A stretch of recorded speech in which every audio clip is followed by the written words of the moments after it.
you guys running a business that's a custom feedlot, people say, hey, Ring Brothers, I want you guys to raise our cattle. So the backgrounder lines you up. And how does that process work? So people are paying you to feed out their cows, or is it like putting them in a retirement home, or you got to pay them per meal, or how does this work? Yeah, well, usually they don't say Ring Brothers because it's the rest of my family too. But um, we've got some customers that we usually work with. We've like we'll pick up a new guy here or there. Just kind of depends on our pen availability. But yeah, they'll call up and say, "What do you got for pens?" We'll say, "Oh, we have this 90 head pen or this 150 head pen or whatever," and they'll say, "Okay, I'm gonna get 90 head of 800-pound steers and send them your way, and then we'll charge X amount per head per day just to take care of them and cover like the bedding costs and scraping pens and delivering feed and that kind of stuff, and then we'll charge another fee for the feed they eat and any meds they need, vaccinations they get, and that kind of stuff." So and then we get to the end of the cycle, and we actually have processors come to our farm and look at pens and bid on them. There's Oh, you don't even take them to auction? no. So very few of the cattle in the U.S., less than 20%, are sold on this cash basis. A lot of them are just formula or grid, where they have a contract with the large packer and they'll say, we'll give you X amount per pound of choice beef or whatever.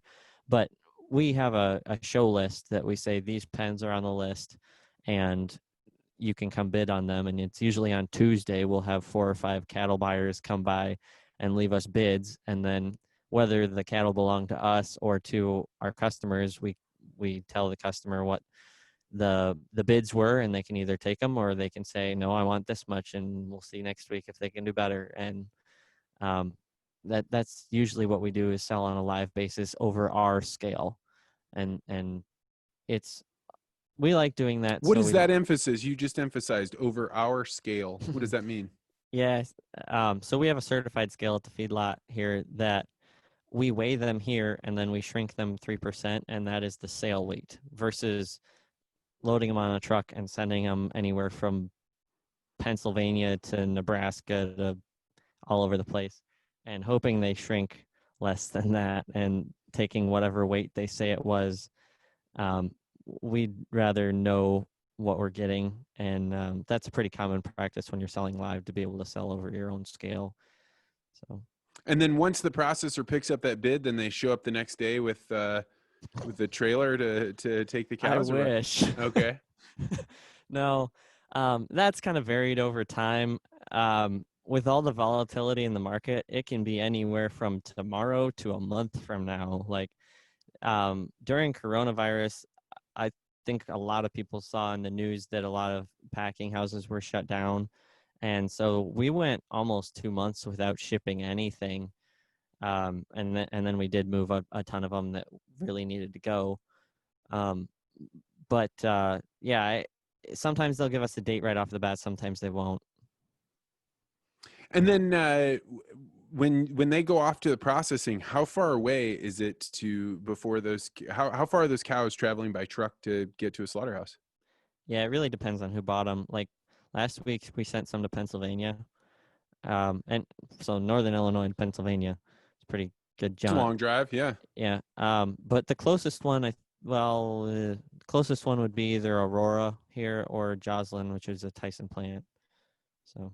And are those plants back up and running at full capacity? For the most part, like our kill numbers are back up pretty well. Yeah. What about the price of beef? Has that stabilized? I know during the beginning of coronavirus, there was a whole lot of talk about price fixing and people being very upset about things, but I haven't heard very much about it lately. Yeah, it's back down again. That's why we really started selling direct to consumer, because we were like, oh, cattle are 95 cents. Well, I don't really want to take 95 cents, so let's do something different. And so we did get back up to, I think, $1.17 or so, but now we're back down to $1 or lower. So they they were Man, saying, that's a 17% drop. yeah, it's more than that, but yeah. Um, yeah, it fluctuated pretty quick. I mean, when it was coming back down this last time, we lost 12 cents in a week. And on a 1,500 pound calf, that's a fair amount of money. I mean, $300-400 a head. Yeah. Yeah, multiplied by 150 head in the pen. So yeah, that's a lot. Yeah. What do you think? Is this just the way of the world? As long as you're selling a commodity product, you're always going to be stuck in that realm, or are things going to structurally change because of coronavirus to change that pricing model? I don't know. And I'm seeing more direct to consumer than ever, but there's such a local processors are such a limiting factor in that, right? There's only so many butchers around. It's kind of a lost art, and that's kind of why we've been trying to get into it more, and why we want to actually open up a custom kill deal. But that's going to be quite a while in the making.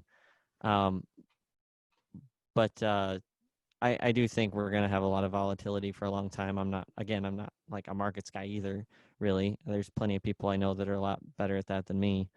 But we have had a lot of black swan events that have really made some prices swing even before coronavirus. There was a plant in Holcomb, Kansas that caught on fire last August, and the market tanked then too. And both times box beef went up and live cattle went down. And actually, after the Holcomb fire, we killed like 5,000 cattle more the next week. And to give you kind of an idea of scale, we kill about 650,000 cattle in the U.S. every week. So the fact that they did 5,000 more with this pretty good sized plant down, they were lowering the live bid because they were like, oh, we aren't going to have enough shackle space. But then they killed more, and we were like, oh, cool, guys. Thanks for that. And then they just made a bunch on box beef because it went up. Yeah, it seems like the thing that was happening with cattle producers is like something that so many people around the world face anytime there's a consolidation. I mean, when you limit the number, when the number of people that are bidding on your things goes down below some certain threshold, it makes it so you don't have those hidden pressures to push on you. And I mean, it's unlikely to me that we will see a ton more slaughter facilities come up. You're not going to see a group of people. It would be very unlikely for a group of investors to say, let's go put together what does it cost? 250 million to build a large scale processing, maybe more than that. Yeah, I mean, it depends on how big you want to build it. But I mean, what was it, 2014? I'm probably wrong on that. They closed one down because they were having to pay a lot for them, and then they consolidated shackle space, and now they get to pay the price they want. But 80% of the meat is processed by 4 different processors right now. So I mean, that's pretty common conversation in the cattle world.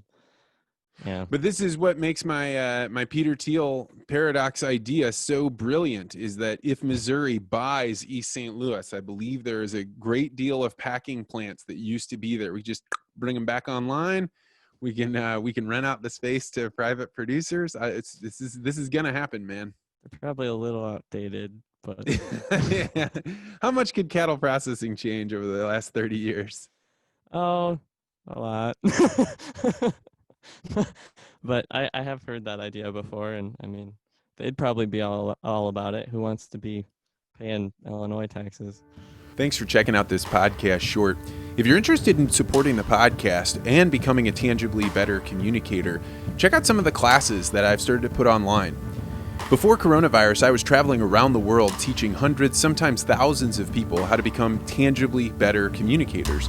But now I've decided to take what I was teaching to large groups of people and put it online so that individuals that decided they wanted to make a change in their circumstance could do so by just buying a class for themselves.